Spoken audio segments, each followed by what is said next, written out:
Happy Lord's Day, everyone! Welcome to our online worship celebration.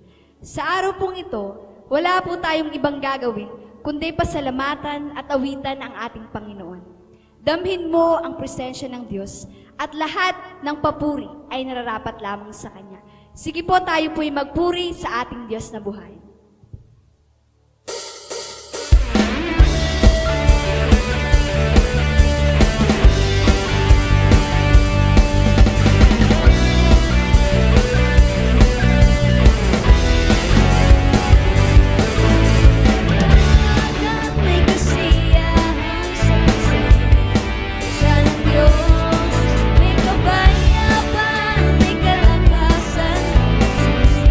Tatagpuan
pagtaak ng buhay sa aking kahinaan,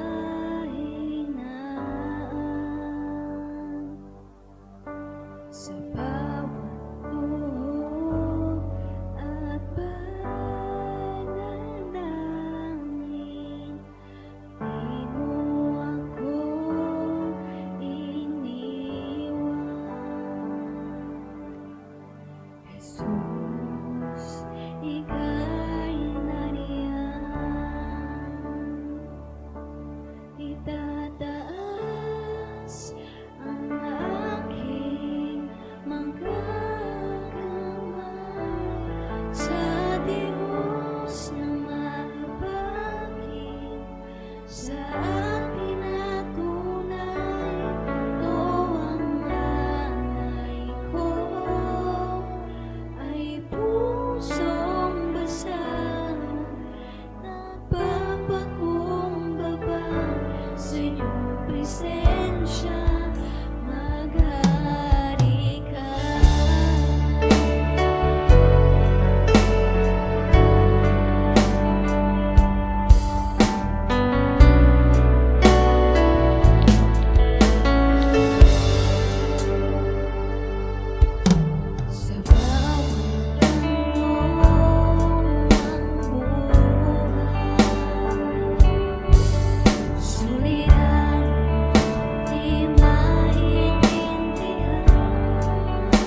welcome to send your tithes and offering and your seed to the man of God. May the Lord bless your generosity and your support in our ministry. Kindly send your seeds and your tithes into this GCash account number, 0912-7327627. God bless you bountifully.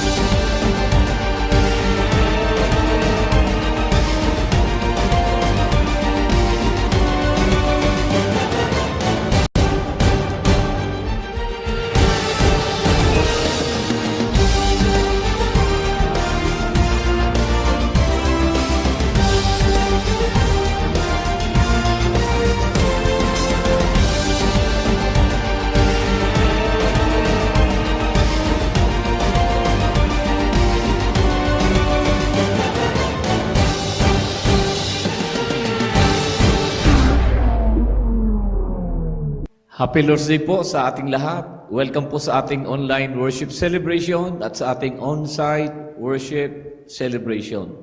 Sana po kayo po ay patuloy na napagpapala ng ating gawain at ng ating pagsasama-sama sa ating pagsamba sa ating Panginoon.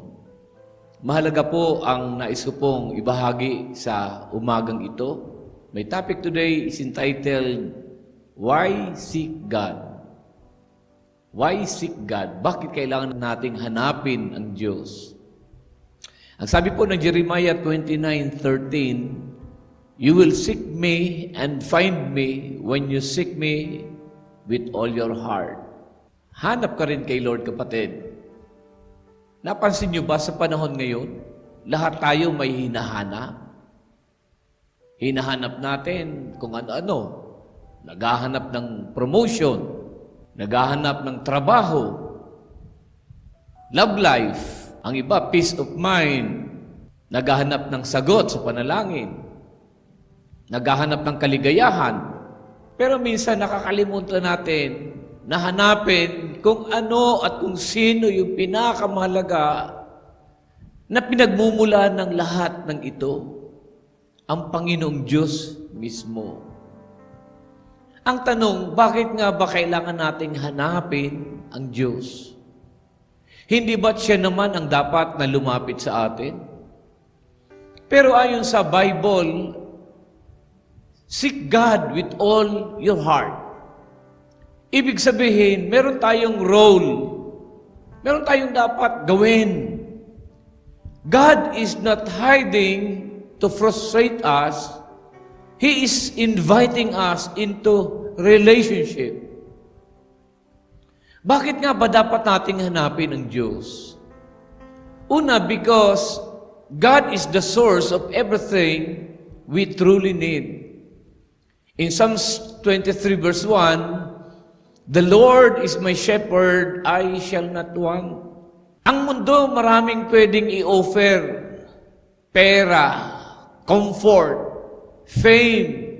Pero walang makapupuno ng puso natin kundi ang Diyos lang. There is a vacuum in our hearts which only God can fill. Kapag ang Panginoon yung hinahanap mo, hindi ka mawawalan. May mga taong successful sa career pero broken inside. Bakit? Kasi hindi ang Diyos ang hinahanap, kundi success lang. Ang hanapin natin yung source ng tagumpay, ang Panginoon mismo, na tunay na kagalakan at kapayapaan ng ating buhay. Pangalawa, because He is looking for us. Hinahanap natin ang Panginoon kasi ang Panginoon ay naghahanap din sa atin. Luke 19 verse 10, For the Son of Man came to seek and to save the lost. The Lord is looking for us too. Akala natin tayo lang ang naghahanap sa Kanya. Pero ang totoo, matagal na tayong hinahanap ng Diyos. God desires a personal, intimate relationship with you. Nais ang Panginoon na magkaroon tayo ng isang malalim na ugnayan, na tayo ay nagmamahal, kumikilala sa Kanya. Hindi relihiyon ang hanap ng Diyos, kundi relasyon. Bakit kailangan natin hanapin ang Panginoon? Because seeking God leads to peace and direction. Kapag hinahanap natin ang Panginoon, ito ay nagdudulot sa atin ng magandang direksyon at kapayapaan ng buhay. Proverbs 3:5-6, sabi ng Bible, trust in the Lord with all your heart and lean not on your own understanding. In all your ways acknowledge Him, and He will make your path straight. The Lord will direct our paths. Kapag hinanap mo ang Panginoon, magkakaroon ka ng clarity sa buhay. Magiging malino sa iyo ang buhay mo, yung future mo. Yung nilalakaran mo, malalaman mo kung anong next step na gagawin mo. Malalaman mo kung sino ang dapat mahalin. Malalaman mo kung saan ka tinatawag ng Panginoong Diyos. Siya ang ating ultimate guide. Siya yung ating GPS. God's positioning system. Paano ba natin hahanapin ang ating Panginoon? Paano ba natin siya hahanapin? Una, let us seek Him with all your heart. Seek Him with all your heart. Hindi pwedeng kalahating puso lang. Hindi po pwedeng half-hearted. Hindi pwedeng emergency use lang ang Panginoon. Na kapag kailangan mo lang siya, saka ka maghahanap sa Kanya. Gusto niya, buong puso, buong buhay, hinahanap natin siya. Let us seek God through His Word and prayer. Kung gusto mong makilala ang isang tao, kausapin mo. Constant communication builds relationship. Basahin mo ang sulat niya.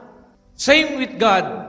Sa pamamagitan ng salita niya, ng panalangin, pakikipag-usap sa ating Panginoon, lumalalim ang ating pagkilala at relasyon sa ating Panginoong Diyos.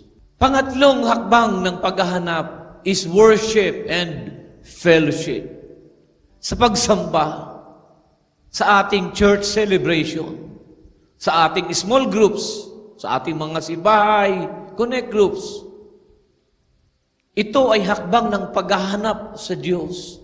Nararanasan natin ang presensya ng ating Panginoon as we attend our church celebration, our connect groups, and our fellowship. Kapag sama-sama tayo, mas lumalalim ang paghahanap natin sa Kanya. Kung hahanapin mo siya, tiyak, matatagpuan mo siya. In Jeremiah 29:13, you will seek me and find me. God is not playing hide and seek to make us suffer. He wants us to seek Him and He wants to be found. He is waiting for you to seek Him seriously. Inaantay ka ng Panginoon, hanapin mo siya. Panabikan natin ang ating Panginoon.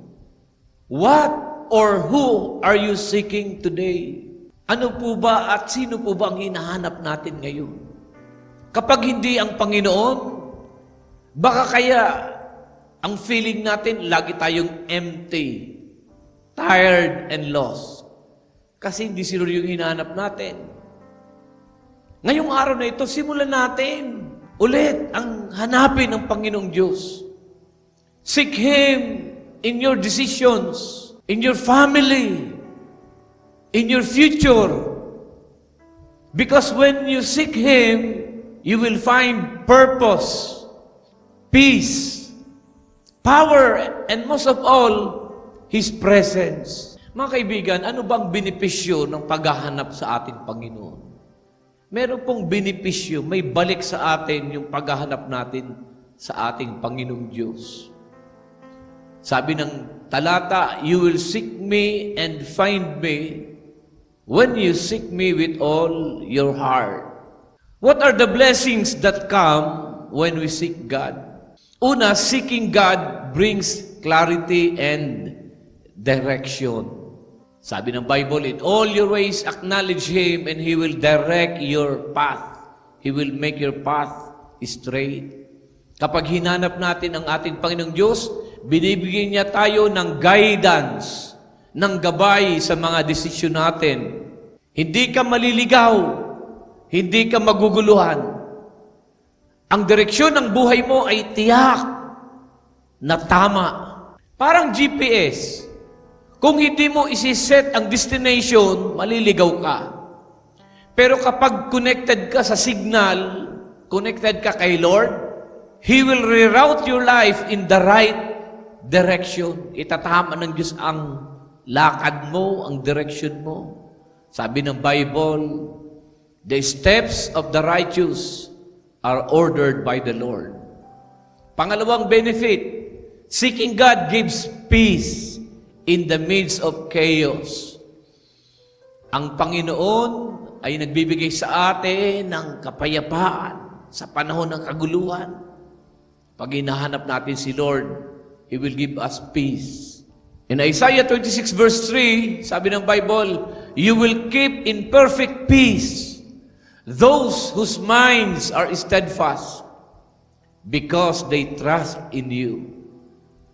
Sa gitna ng kaguluhan, sa gitna ng napakaraming stress, anxiety, kabalisahan, kapag hinanap natin ang ating Panginoon, nagbibigay siya ng kapayapaan na hindi kayang ibigay ng mundo. Hindi ito peace na galing sa pera o relasyon, kundi galing mismo sa presensya ng Panginoong Diyos. Are you restless? Anxious? Do not just seek solutions. Seek God first. Hanapin mo ang Panginoon, ang kanyang presensya. Pangatlo, seeking God leads to supernatural provision. Yan sabi ng Mateo 6:33, but seek first the kingdom of God and His righteousness, and all these things shall be added unto you as well. Merong provision na nakalaan ang Diyos. Kapag inuna natin ang ating Panginoon, hinanap natin Siya, Siya na ang bahala sa pangangailangan natin. The Lord will take care of us. Hindi ka mawawalan. Hindi ka pababayaan. The Lord will provide. God knows how to provide for His seekers. Maraming Kristiyano ang naranasan ito. Nauuna ang Panginoon. Kapag inuuna ang Panginoon, sumusunod yung pabor, sumusunod yung promotion, yung opportunity.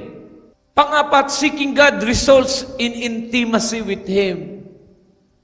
In James 4:8, draw near to God and He will draw near to you. Hindi lang natin kailangan ang blessings niya. Kailangan natin siya. Kailangan natin ang pagyakap niya, ang presensya niya.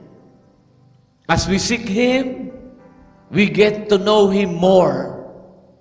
We grow in relationship, not religion, kapatid. Pag hinanap mong Panginoon ng buong puso, mas naririnig mo siya. Mas nauunawaan mo ang kanyang puso. Mararamdaman mo ang presensya niya. Ito yung tanong, are you after the blessings or after the blessor? Dapat, hindi lang tayo after the blessing, kundi inuuna natin yung blessor, yung pinanggagalingan ng pagpapala.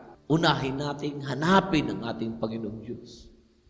Panglima, seeking God secures your future.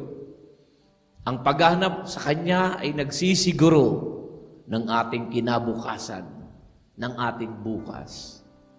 In Jeremiah 29:11, sabi ng Panginoon, for I know the plans I have for you. A plan of peace, not evil, prosperity and not calamity. May magandang plano ang Diyos para sa iyo. Pero hindi mo ito malalaman kung hindi mo siya hahanapin. Pero kapag hinanap ang Panginoon, papakita sa iyo ng Panginoon yung magandang bukas. Sinisiguro ng Panginoon ang iyong magandang bukas. Kung gusto mo maging secured ang kinabukasan mo, makasiguro ka ng bukas mo, hanapin mo ang Diyos sa kalagayan mo ngayon. Mga kaibigan, mga kapatid, God is not hiding. Hindi siya nagtatago. He wants to be found. Gusto ng Panginoon matagpuan mo siya. Gusto niya matagpuan natin siya. He desires a relationship with you. Pero ikaw, kapatid, gusto mo ba talaga ang Panginoon? Gusto mo ba talaga siya? Hinihintay ka ng Diyos. Lumapit ka. Ang sabi niya, you will seek me and find me when you seek me with all your heart. Ngayong araw na ito, make a decision to seek God daily. Seek Him in prayer. Manalangin ka lagi. Araw-araw. Nagpipray ba tayo araw-araw? Huwag tayong padadaig sa Muslim. Yung Muslim, 5 times they pray every day. 5 beses sila nagpipray araw-araw. Dapat tayo mga mananampalataya ni Kristo, lagi tayo nakikipag-usap sa Kanya araw-araw. Pray every day. Seek Him in prayer. Seek Him in His Word. Hanapin natin siya sa pamamagitan ng Kanyang mga salita. Magbasa tayo ng Biblia at marinig natin ang pangungusap niya. Seek Him in worship, lalo na kapag araw ng linggo, sa ating pagdalo sa ating church celebration, sa ating simbahay, sa ating family connect, sa ating yung community connect, sa ating students connect, sa ating pagtitipon at sa ating personal na devotion. Seek God in worship. Seek Him even in hardship. Kahit sa panahon ng kasakitan, seek the Lord even in hardship. Because the greatest benefit of seeking God is finding Him. Matatagpuan mo siya. Pagpalain po tayo ng Panginoon sa araw na ito. Sana kayo po'y patuloy na naghahanap sa Kanya. Sama-sama, sabay-sabay, maghanap sa ating Panginoon. Palapakan natin ang ating Panginoong Diyos. Magsitayo, itaas ang mga kamay at ako'y nagdideklara. Ang kapayapaan ng Panginoon ay sumaating lahat, ang panatag na puso, ang matiwasay na pag-iisip, ang masayang kalooban at malakas sa pangangatawan, ang pinagpalang buhay at kabuhayan ay dumali sa iyo at sa iyong sambahayan. Pakaingatan ka ng Diyos sa isang buong linggong darating, at ang kapayapaan niya maghari sa atin. Tanggapin natin lahat ito sa pangalan ng Ama, ng Anak at ng Espiritu Santo. Lahat ay magsabi ng Amen. Happy Lord's Day! Happy Lord's Day!